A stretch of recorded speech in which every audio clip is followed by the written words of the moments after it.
I'll tell you how I became aware of this strike.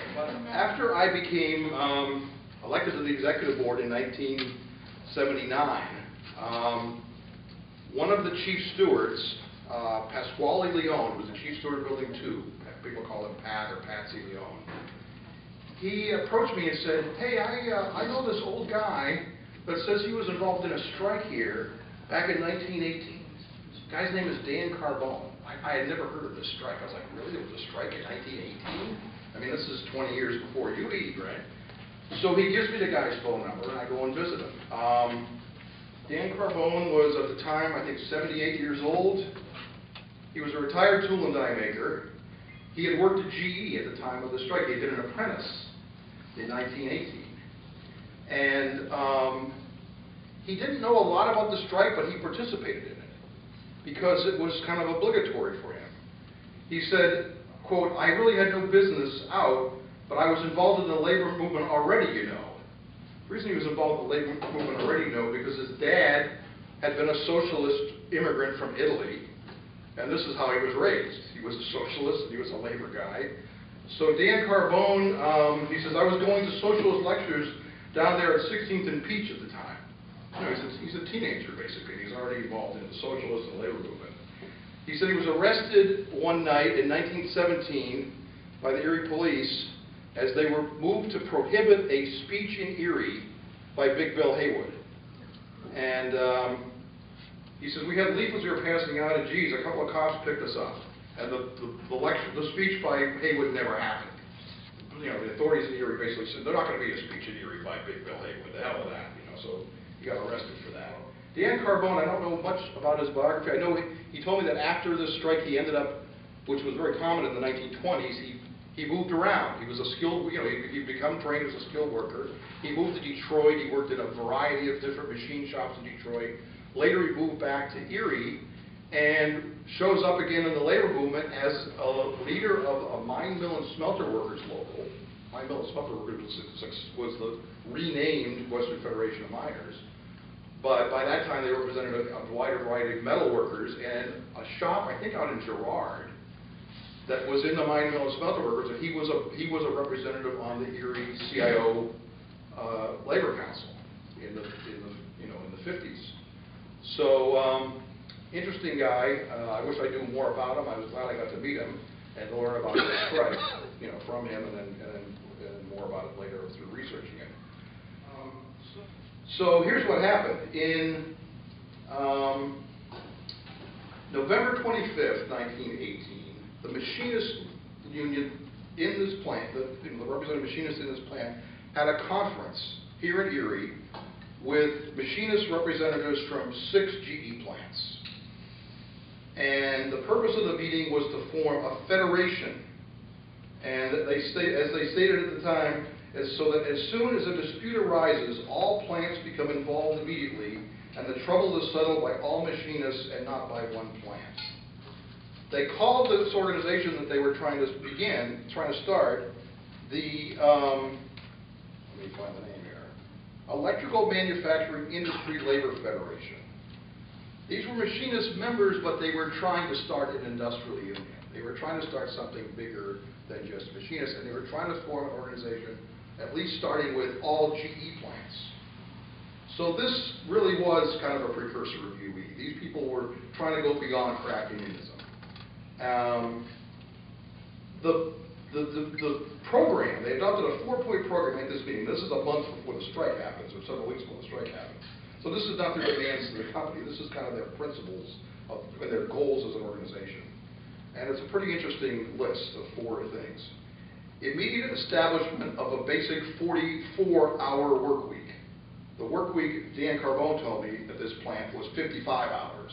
That was the standard work week in the Erie plant, so they wanted to get it down to 44. Establishment of an unemployment compensation fund by the federal government. This is the end of the war. Layoffs are a big issue, and it was a big issue with the strike. GE was on the verge or in the process of laying off massive numbers of people because the war work was about to end or was ending. And they were doing it in a very unfair manner. They were doing it without following seniority, and people got no benefits. And people had moved to Erie from other parts of northwestern Pennsylvania in the tri-state area, and they're left high and dry with no job and no income. So that was an important issue to them. And the same thing was, I think, was going on in other GE plants. The third demand is, I think, the most extraordinary. 50% of the U.S. delegation to the Versailles Peace Conference shall be from labor.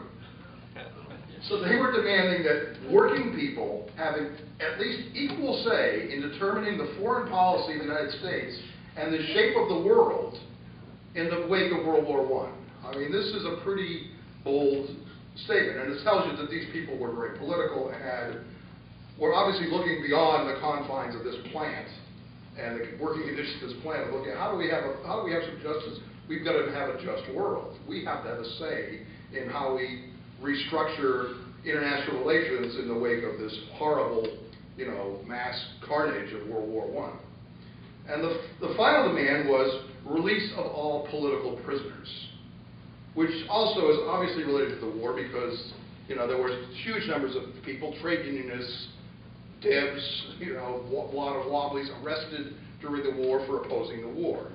And it's also kind of prophetic because the rest of, political prisoners was about to mushroom in the wake of this, the war and the strikes that followed the war, with the Palmer raids and the massive repression against labor that, actually got worse after the war probably than it was during the war. So this was what these folks were about. It's pretty amazing. They were about basic union principles, but they're also looking beyond that to some bigger issues. So let me just give you kind of the context of what's going on in the company as a whole, because this strike here is part of what's going on throughout General Electric. Schenectady was the largest plant of GE at the time. Had 57,000 workers. No, the company had 57,000 workers, in these 6 main plants. 40% of those were in Schenectady, because Schenectady was the flagship plant. It was a company headquarters at the time, and had the biggest chunk of workers. It was also the biggest union stronghold. There was a Metal Trades Council already in existence in Schenectady that conducted several strikes during the war over wages and over unjust layoffs. So Schenectady was kind of the stronghold of the union movement at that time in General Electric. In Lynn, which is another of the very big plants, had 12,600 workers, one of the earliest GE plants.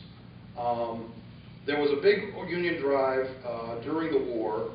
In July 1918, the company had fired several union activists, resulting in walkouts and sit-down strikes, and eventually a 3-week strike by 10,000 workers in the Lynn plant, 40% of whom were women. So the War Labor Board stepped into the Lynn dispute to end the strike. They stepped in and said they would arbitrate the disputes. The unions voted to end the strike on the basis that the War Labor Board was going to do something for them. And the War Labor Board actually did do some things for them. They ordered raises. They ordered reinstatement of the workers who had been fired for union activity. They ordered the recognition of that the company recognized shop committees, but the War Labor Board's idea of shop committees was kind of flexible. Companies could set up company unions, and the War Labor Board would give that their blessing too. If it had a situation where you had shop committees where it was elected representatives of unions, the War Labor Board was okay with that, but they were also okay when the company set up basically sham unions and called them shop committees. They ordered the company to represent the shop committees, but not to recognize the unions. Well, the unions were strong enough at Lynn that the people who got elected to the shop committees were from the unions. So there, it was a victory in a sense, but it was also not a victory. That recognition of unions was not achieved, and that was generally the case with the War Labor Board. They did not order companies to recognize unions. They ordered them to deal with shop committees, and whether those were committees of legitimate union representatives or not was kind of immaterial to the War Labor Board.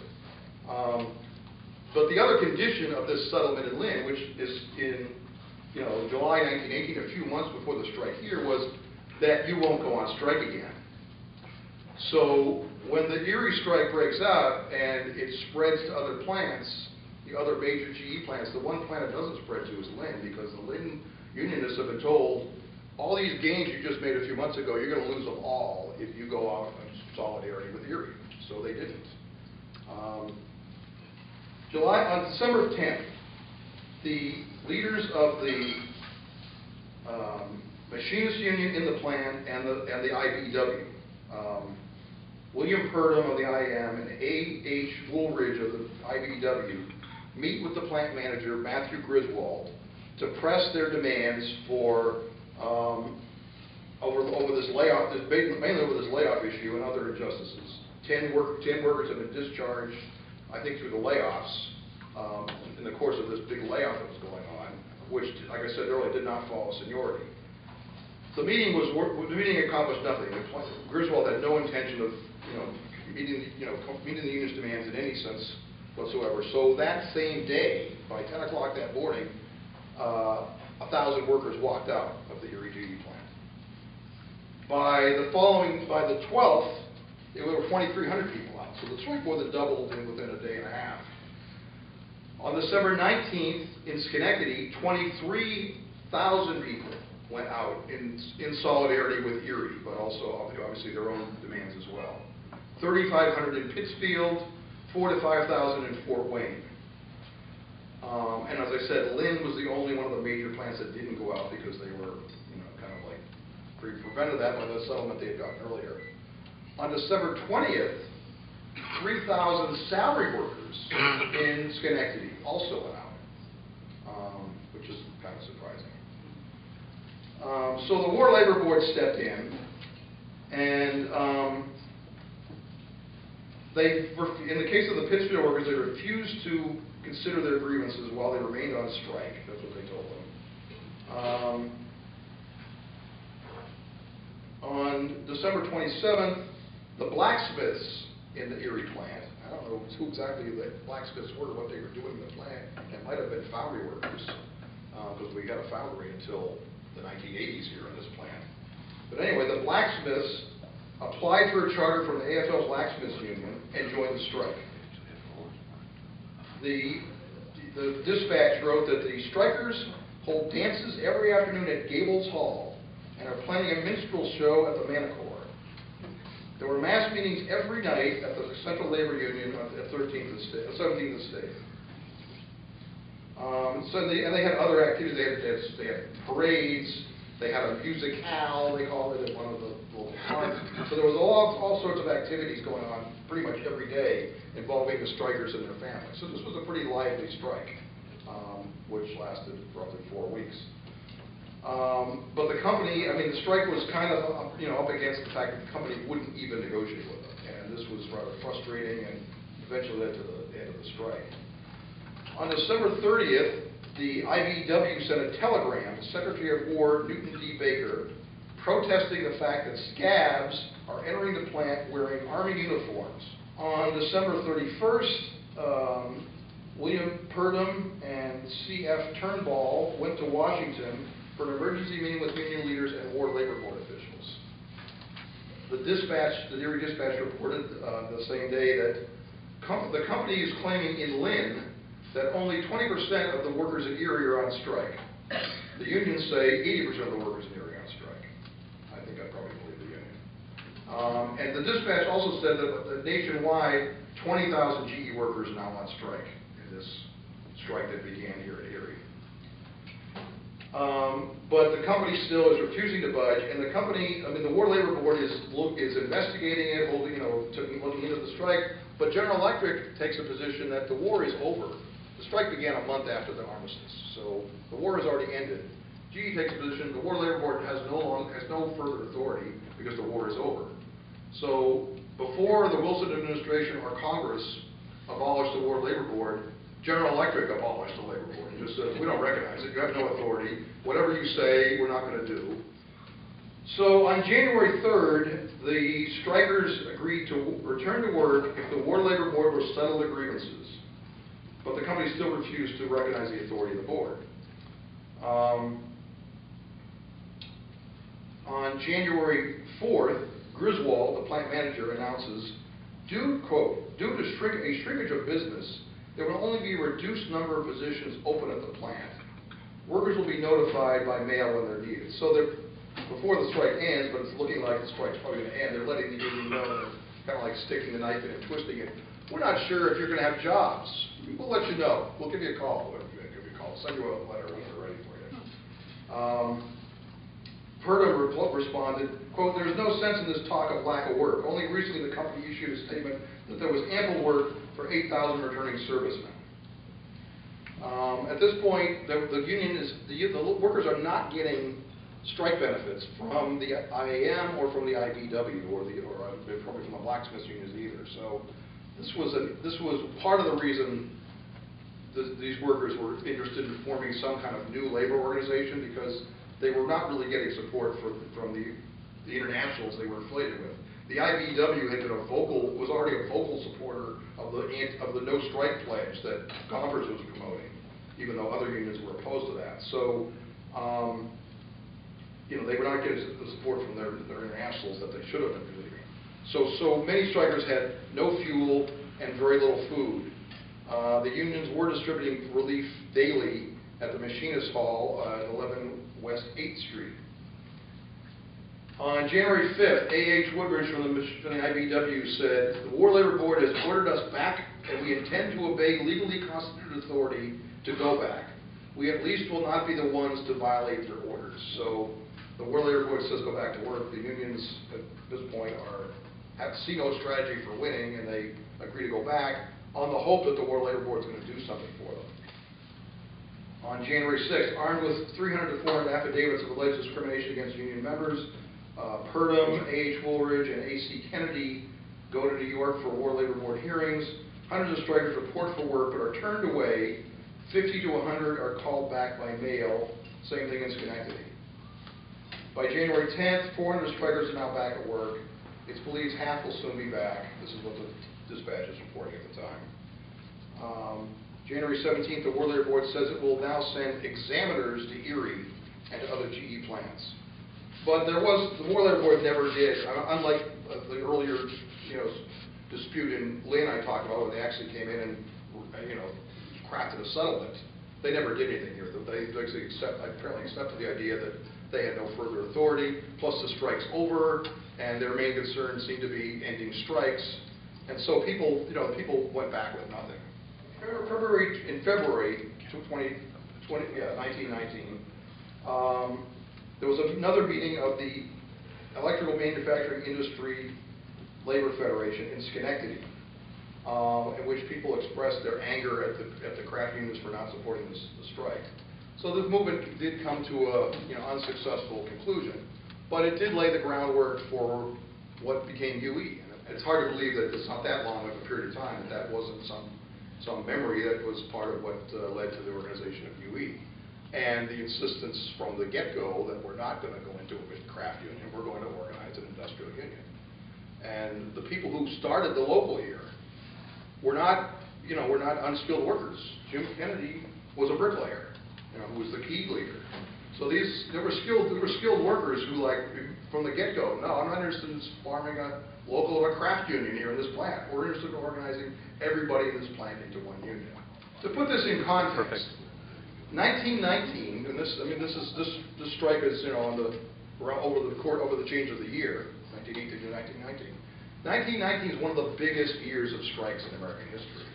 In fact, there were a lot of strikes during the war. As I mentioned earlier, there were a lot of strikes during the war, surprisingly. There were even more general, Philip Foner says there were more general strikes during World War I than any other time in U.S. history. A number of cities had general strikes while the war was going on, which would have been unimaginable in World War II. But as I said, people weren't as caught up in the patriotic hysteria that defeating the Kaiser was everyone's moral duty. So there were 3,630 strikes in 1919 involving 4.1 million workers, which compared to the numbers Jim gave us from last year are pretty damn impressive. That makes it one of the biggest years for strikes in American history. Comparing it to 1937, which was the high water mark of CIO organizing, right? The Flint strike, there was a lot of very important strikes building the CIO in 1937. In that year, there were 4,740 strikes, but only involving 1.8 million workers. So, half as many as struck in 1919, struck in 1937.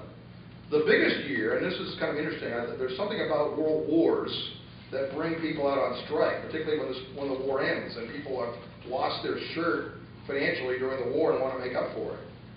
The biggest year of strikes in American history is 1945-1946, the post-war strike wave, which included here, in the place we're talking, the place where we're sitting right now, the nationwide triple strike by the steel workers, the auto workers, and UE jointly striking against General Electric, Westinghouse, General Motors, and the whole basic steel industry that won the biggest wage increases in the history of the American labor movement.